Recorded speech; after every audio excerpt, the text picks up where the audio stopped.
Haja letra pra essa moça.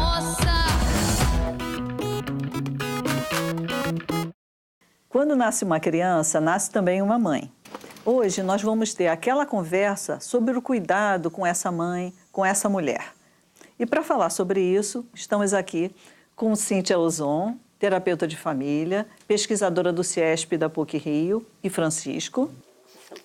Edmara Tatagiba Medina, enfermeira obstétrica, professora da UERJ. E Maria Luísa Carvalho, psicóloga e professora da UFRJ. Essa mãe precisa, sobretudo, de ter com quem dialogar. Quando a mãe está cuidando de um bebê, ou de um adolescente, ou mesmo de um adulto jovem, ela precisa de gente para conversar, para trocar ideia, para desabafar. É extremamente importante a sociedade se organizar para cuidar melhor dessa mãe. Como é que um pré-natal bem feito pode contribuir para preparar essa mulher para esse momento, né? O que eu tenho percebido é a importância de se informar, buscar informação. E quando a gente escolhe, de fato, o grau de confiança de vínculo com o profissional é outro. Né? A possibilidade de levar questões, a possibilidade de falar de inseguranças, de medos, de falar do momento do parto, sem vergonha de dizer uma besteira, faz toda a diferença do mundo. Eu trabalhei durante 12 anos na casa de parto da Vicapistrano, que pertence ao município. A casa de parto, ela trabalha com parto natural. Então, as mulheres que procuram a casa de parto vão atrás desse desejo. O que vocês acham que as mulheres trazem mais em termos de angústias, né? Quais são as suas preocupações? Inicialmente, na gestação, elas ficam voltadas para o parto. E o puerpério, né, que é depois que esse bebê nasce, elas não idealizaram esse momento, né? A gente tenta construir isso um pouco durante a gestação, mas é de extrema importância a rede de apoio no depois, porque você falar de uma coisa que é o depois, antes, né, ela não está focada nisso. Na casa existe o grupo de apoio para as mulheres, né, após o parto, e eu acho que isso faz toda a diferença, essa mulher ter o lugar onde ela vai ser escutada depois. Eu tenho lido coisas assim, do tipo, não me falaram sobre isso, mentiram para mim, me iludiram. E eu fiquei com essa dúvida, eu falei, é isso ou é a mulher que realmente não está preparada ainda para ouvir o depois? Em geral, a gente pensa o pré-natal para a mãe. Isso. E o pré-natal, ele precisa ser para o casal. Porque esse momento é um momento de preparação, não é só da mulher, é do pai também, é do homem também. Então, se a gente hoje aqui está conversando sobre quem cuida da mulher, né, inserir os homens no pré-natal é muito importante, porque o homem também vai se preparar. Ele não vai só cuidar da mulher, ele também vai estar se preparando para se tornar pai e criando essa rede de apoio familiar. E, às vezes, o pré-natal pode ser com a avó, com a tia, com a vizinha. Eu venho coordenando grupos de gestantes, com mães adolescentes e em vários contextos diferentes, mais em favelas, há uns 20 anos. Mas, pela primeira vez, eu tenho a chance de participar de um grupo de gestantes e sentir de uma maneira muito diferente o que significa isso. Eu estou aprendendo muito com esse grupo. Eu me sinto muito mais fortalecida, né? Eu pude mudar o direcionamento do meu plano de parto, tive a oportunidade de estar com o meu marido no grupo e ele aprender concretamente o que ele pode fazer, que massagens, que movimentos, que gestos, relaxar também, se sentir fortalecido pelo grupo. A característica da casa de parto é trabalhar a família, né? Então, a gente tem muito frequentemente os homens participando intensamente, tanto dos grupos como do momento do nascimento. Não só os homens, mas os filhos, né? Frequentemente tem filhos menores que cortam o cordão, que a mãe escolhe no seu plano de parto cortar o cordão umbilical. A fala das mulheres, né, que esses grupos educativos, né, deu um outro rumo à vida do casal, da família. Queria falar um pouquinho sobre a alegria. né? Eu fico muito marcada com uma frase do Erich Fromm, que ele diz assim, que a mãe deveria dar não só o leite para o seu filho, mas o mel, né? O amor pela vida, o prazer em estar vivo. E isso é uma coisa que a gente também tem que construir. E eu vejo que a casa de parto tem um toque assim de celebração. É a história do chá do parto. O chá do parto, a gente sentiu a necessidade de trabalhar as emoções, né, já no final. Então, quem pode participar do chá do parto? Aquela mulher que está com 37 semanas ou mais. Né, que a gente brinca que depois do chá do parto sempre tem parto. São várias atividades que se constroem no chá do parto. Né? Você caminha jogando um dado e que aparece uma palavra e você tem que falar daquela palavra, tipo, estou com medo. Como atividades, tipo, pintar a barriga, né, fazer a ultrassom natural, sempre envolvendo o parceiro, né, quem está com ela naquele momento, né, e a família. A maternidade, ela tem um momento que é pesado depois, mas ela também tem um momento que é muito positivo. A gente tem a pesquisa Nascer no Brasil que mostra que quase metade das mulheres, ou mais, inclusive, não queriam estar grávidas naquele momento, né, e estão. E aí, como transformar esse momento? Na minha experiência como psicóloga, trabalhando em maternidade, eu vi que é uma oportunidade única, muito rara na nossa vida, porque nós temos poucos filhos hoje, né? De entrar em contato com o nosso corpo.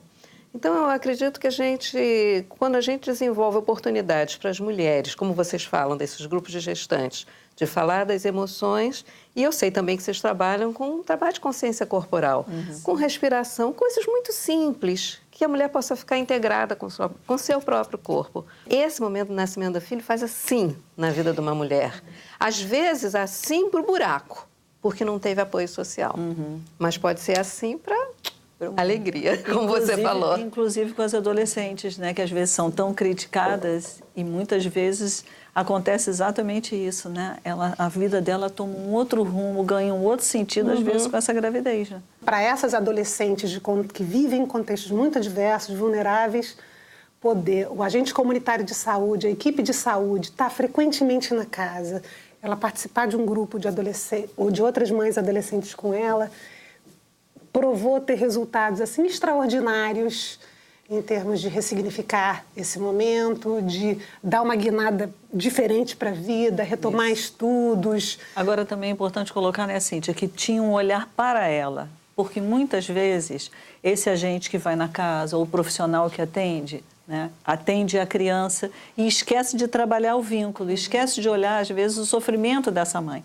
A gente vê muito isso, por exemplo, na questão do aleitamento materno. Né? Quer dizer, você orienta o peito, a posição, a pegada, mas e o desejo dessa mulher? Onde é que ele está? Né? Existem perguntas interesseiras e perguntas interessadas. Interesseiras é quando alguém está com um interesse específico lá no aleitamento. A pergunta interessada é aquela que se dirige a como é que você está? O que você está pensando sobre isso? O que está sendo difícil para você? Como é que a tua família está vendo isso? E esse interessado é que constrói o vínculo. Né? E essa constância também, né? Você poder ser acompanhado ao longo de um tempo. Porque o tempo da mãe e da família vai ser longo. Para toda a vida, né? Nós somos exigidas a sermos boas mães. E a gente esquece que nem todas as mulheres querem ser mães. E essa exigência sobre a mulher cria um fardo social para todas nós aqui, que conhecemos muito bem, porque a gente ainda está trabalhando e acaba que o trabalho doméstico é mais pesado que o trabalho fora de casa, porque é 24 horas, e muitas demandas amorosas, emocionais.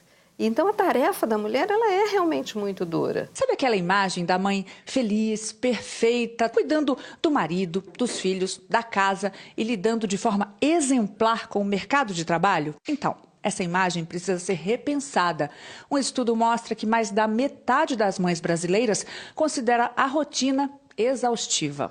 As meninas são criadas a acreditar que a razão máxima de ser mulher é dar à luz, é ter um filho. Não se tem a consciência dos percalços do caminho. Queria que a gente pudesse explorar um pouquinho essa questão do parto também, né? Se vocês acham que essa mulher, quando ela tem mais opções de escolha, que impacto que vocês acham que isso tudo tem depois, justamente no puerpério, na forma dessa família lidar com esse bebê? O fato dela poder escolher, né, dela participar, conversar, aquilo vai dando um empoderamento para essa mulher, né? E assim, isso é para a vida dela. Quando nasce aquele bebê, que a mulher olha, ela só fala, eu consegui.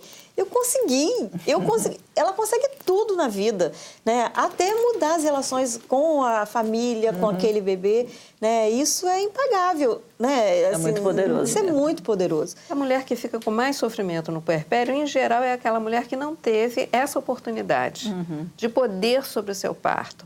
Muitas mulheres passam pela violência obstétrica, né? Muitas intervenções no seu corpo, e depois o estado que eu chamaria de estresse pós-traumático.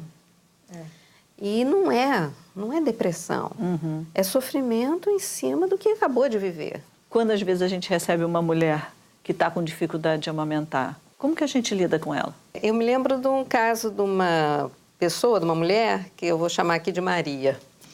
E era na enfermaria da maternidade escola, no alojamento conjunto da maternidade escola. Nós, psicólogas, éramos chamadas quando o aleitamento não está correndo bem, né? Então, comecei a cuidar da moça e do bebê e percebi que a Maria pegava o neném, assim, o corpo todo duro e o neném à distância. E eu pensei, meu Deus, como é que eu vou ajudar essa moça a botar na posição e fazer a pega? Porque o corpo dela não se arredondava para acolher o neném. Não tinha como aquele neném chegar ao peito. Não era uma questão de distância física, era uma distância emocional entre eles dois. Mas a moça estava muito interessada em cuidar do seu filho. E aí eu comecei a perguntar a ela, quem é que cuidou de você? Como é que foi? Você mamou no peito? Tentando entender um pouco aquela moça, como é que era a vida dela. E ela contou que ela foi criada em orfanato e que depois do orfanato ela foi trabalhar na casa das pessoas. E eu percebi assim, essa moça nunca foi acolhida. Ela não teve colo. Como é que ela vai dar colo se ela não teve colo? Aí eu pensei, ela não vai entender que o bebê dela é todo molinho. Aí pedi para Maria ficar de pé comigo e eu apoiei os braços por baixo das axilas dela e disse assim, solta teu corpo para você entender como é que está o teu filho. Teu filho está todo molinho. Maria não soltava o corpo, toda dura, e eu aqui apoiando ela toda dura. Foi um trabalho lindíssimo. Todas as outras mulheres do alojamento começaram a dizer com intensidade, se solta, Maria, se larga, Maria, solta o corpo, Maria. E a Maria foi sendo contagiada e ela se soltou no meu corpo. Na hora que ela se soltou, eu falei assim, olha, seu bebê está assim.